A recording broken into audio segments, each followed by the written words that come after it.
दोस्तों, आप लोग बचपन में स्कूल में ज़रूर पढ़ा होगा कि हमारे सोलर सिस्टम में 9 ग्रह है, जैसे Mercury, Venus, Earth, Jupiter, Saturn, Mars, Uranus, Neptune और प्लूटो।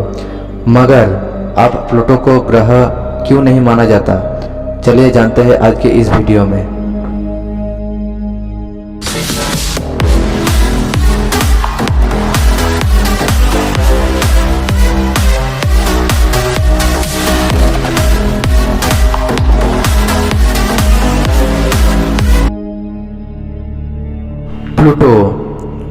प्लूटो एक ड्वार्फ प्लैनेट यानी वाना ग्रह है। इसका डायमीटर 2372 किलोमीटर है। प्लूटो की खोज 18 फरवरी 1930 में क्लाइड थॉम्बा ने की थी। दोस्तों, हमारी अर्थ से काफ़ी दूर मौजूद इस ड्वार्फ प्लैनेट को कभी प्लैनेट होने का रुतबा हासिल था, लेकिन अब ये रुतबा उससे छीन लिया गया है। प्लूटो के बारे में ऐसे ही कई अमेजिंग बातें हैं जिन्हें शायद आप नहीं जानते होंगे। चलिए जानते हैं प्लूटो के बारे में कुछ अमेजिंग बातें। प्लूटो की सूरज से एवरेज डिस्टेंस 590 करोड़ किलोमीटर है। सूरज की एक चक्कर लगाने में इसे 248 साल लग जाते हैं। ये सूरज से इतनी दूर है कि सूरज की लाइट प्लूटो तक पहुंचने में लगभग 5 घंटे से ज़्यादा वक्त लग जाते हैं, जबकि हमारे अर्थ पर सिर्फ 8.5 मिनट पर ही आ जाती है। प्लूटो की खोज फरवरी 1930 में हुई थी। तब से लेकर अगस्त 2006 तक इसे प्लैनेट होने का रुतबा हासिल था। इतने दिनों में ये अपने ऑर्बिट का सिर्फ 1/3 डिस्टेंस ही कवर कर पाया है, और अभी इसी डिस्टेंस को पूरा करने के लिए इसे 150 साल और लग जाएगी।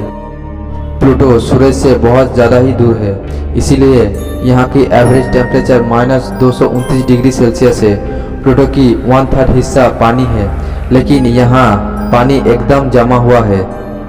प्लूटो बहुत छोटा है। अगर इसका साइज कंपैरिजन हम सोलर सिस्टम के कुछ मून से करें तो ये जुपिटर के मून गैनीमेड, कैलिस्टो, आयो और सैटर्न की मून टाइटन, नेपच्यून की मून ट्राइटन और हमारे अपने मून से भी छोटा है।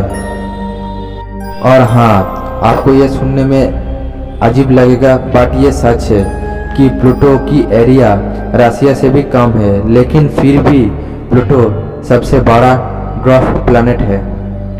दोस्तों, प्लूटो की डिस्कवरी होने की बाद से लेकर अगले लगभग 75 सालों तक इसे प्लैनेट माना गया, लेकिन अचानक प्लूटो में ऐसा क्या बदलाव हुआ कि इसका प्लैनेट होने का दर्जा ही छीन लिया गया। तो असल में प्लूटो में कुछ नहीं बदला, लेकिन प्लैनेट की डेफिनेशन ही बदल गई। इंटरनेशनल एस्ट्रोनॉमिकल यूनियन की द्वारा अपना एक नया रूल्स के हिसाब से आकाशीय बॉडी को तभी प्लैनेट माना जाएगा जब उसका साइज गोल हो, वो सूरज या किसी तारे का चक्कर लगा रही है, वो अपने ऑर्बिट के आसपास के एरिया को साफ कर दे, यानी उसके आसपास के ऑब्जेक्ट उसके ग्रेविटी से आकर्षित होकर उससे टकरा जाए या फिर उसका चक्कर लगने लगे, लेकिन उसके आसपास आज़ादी से ना घूमे। प्लूटो पहले की 2 रूल तो फॉलो कर रहा है, वो गोल भी है और सूरज का चक्कर भी लगा रहा है, लेकिन वो तीसरा रूल फॉलो नहीं कर रहा था। इसीलिए अगस्त 2006 में इंटरनेशनल एस्ट्रोनॉमिकल यूनियन ने उससे प्लैनेट होने का दर्जा छीन लिया।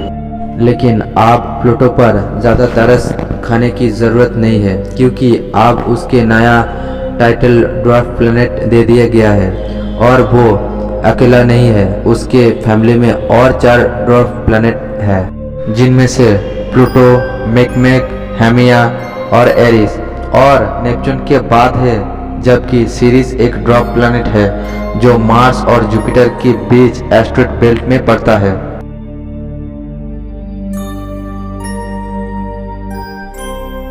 प्लूटो को जब प्लैनेट माना जाता था तब उन्हें सूरज की सबसे दूर प्लैनेट माना जाता था, लेकिन असल में एक वक्त ऐसा भी आता है जब प्लूटो नहीं, नेपच्यून सूरज से ज़्यादा दूर होता है, क्योंकि प्लूटो सूरज की चक्कर इलिप्टिकल ऑर्बिट पर लगाता है, और इसी इलिप्टिकल ऑर्बिट के वजह से प्लूटो नेपच्यून की रास्ता काटते हुए कुछ वक्त के लिए नेपच्यून के मुकाबले सूरज के करीब आ जाता है।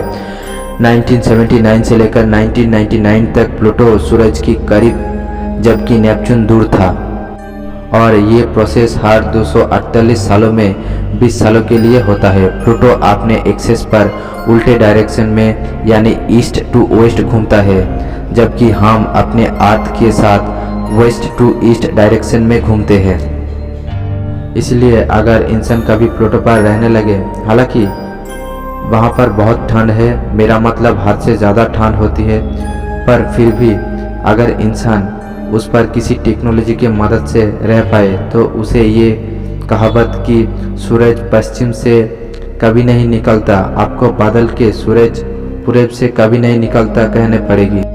प्लूटो अपने एक्सेस में बहुत धीरे भी घूमते हैं, इसलिए प्लूटो का एक दिन हमारे लगभग 6.5 दिनों का बराबर होता है।